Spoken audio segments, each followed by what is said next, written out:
One of the things that Imam shared with us is that when you take care of people, God takes care of you.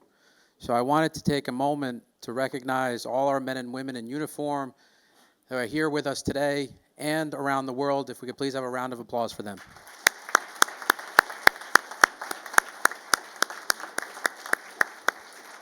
Please keep them always in your prayers as they protect us. I also wanted to take a moment also and thank all of our vendors outside who hopefully everyone's gotten a chance to visit them and, you know, and buy lots of things from them because they're here. And also one more round of applause for all of our volunteers here today. So thank you again.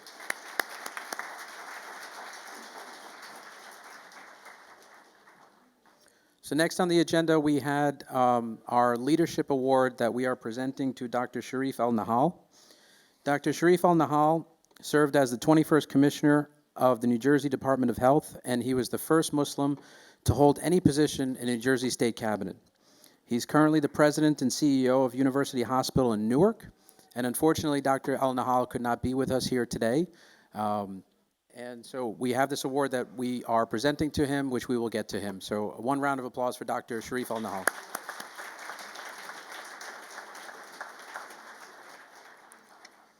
But we do have another special guest that I'd like to bring up to the podium to say a few words. We have with us Diane Hawkins, who's the Religious Affairs Chair for the New Brunswick area of NAACP and also the second Vice President for the New Brunswick chapter of the NAACP. Please give a warm welcome to Diane Hawkins.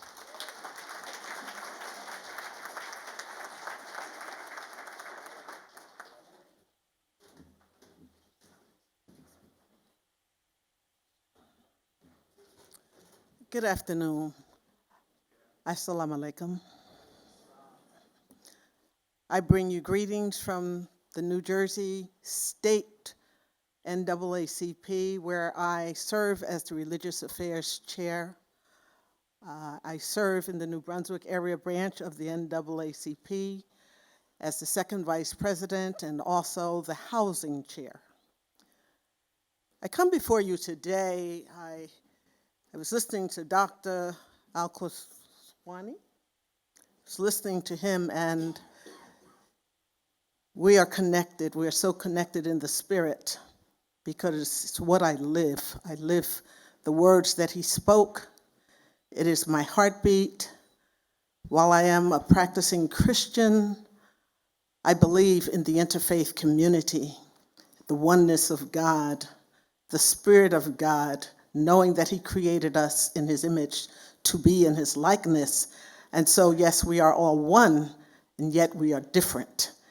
And I believe in the respect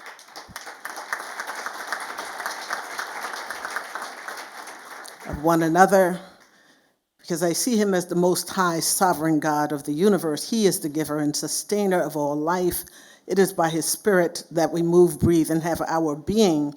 For the very air that we breathe belongs to him, as does every heartbeat. And so I just thank him and I honor him right now as I stand before you.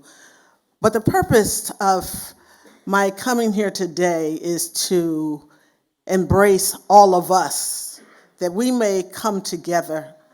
I believe in the value of prayer and faith, our respective faiths. But the job to change this world as we know it and see it today, it is the job of the people of faith. And it is the coming together that we will do it. It is that power, knowing that while we are different, we are so much alike.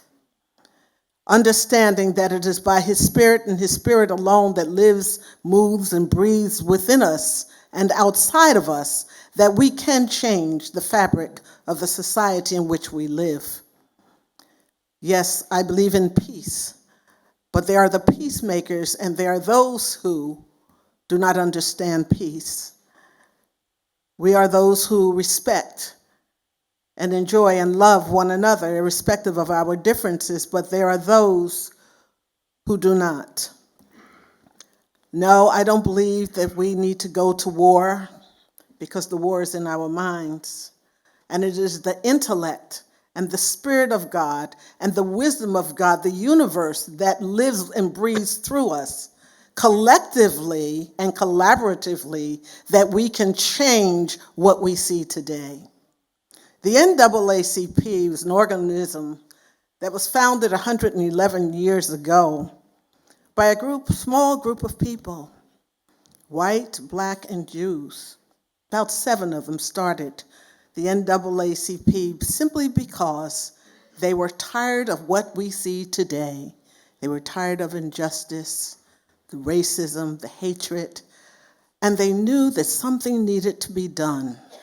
And they formed what you see today as the oldest living civil rights organization in America is the NAACP.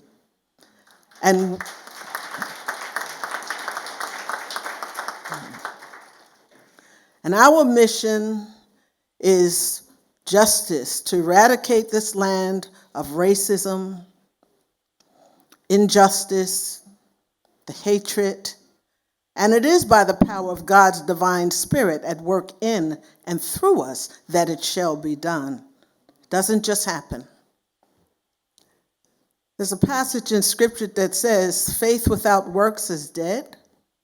We have faith in our God, and we have faith in the God who created us to do this work. And if he is with us, he is more than any weapon formed against us. We will be victorious. But it will take the coming together of the people of faith. When that day happens, when we no longer focus on our differences, but our commonalities and our oneness in God, the Creator, when we come to understand that and not allow the demagogues and the haters, to continue to undermine us through divisive tactics and strategies and planning, because that is the problem, the divisiveness in our society, even in religion, as the doctor so eloquently stated. We fight amongst ourselves, but we must see the enemy for who the enemy is, and the enemy is only those who are against freedom, justice, and equality for all. That is the enemy.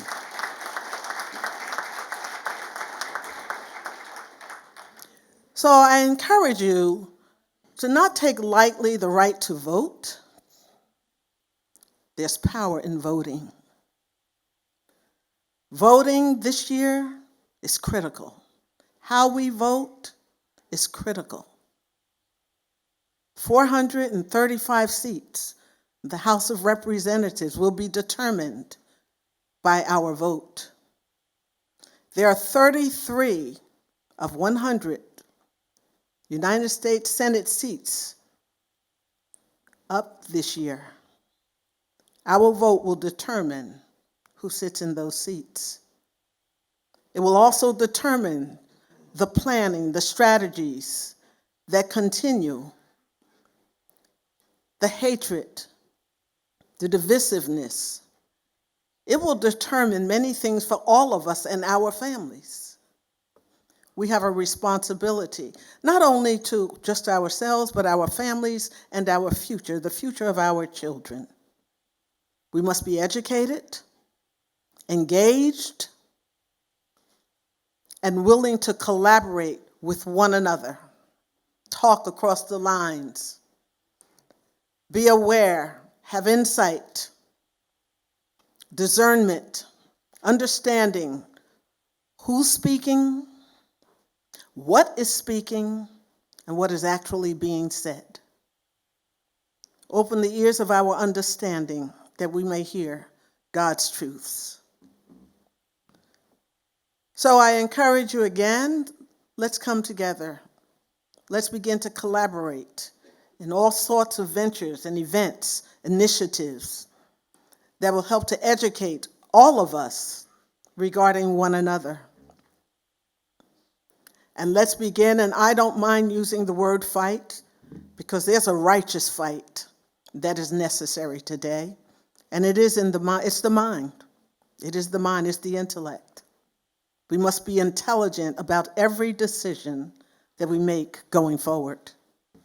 And it should all be driving us towards freedom, justice, and equality for all.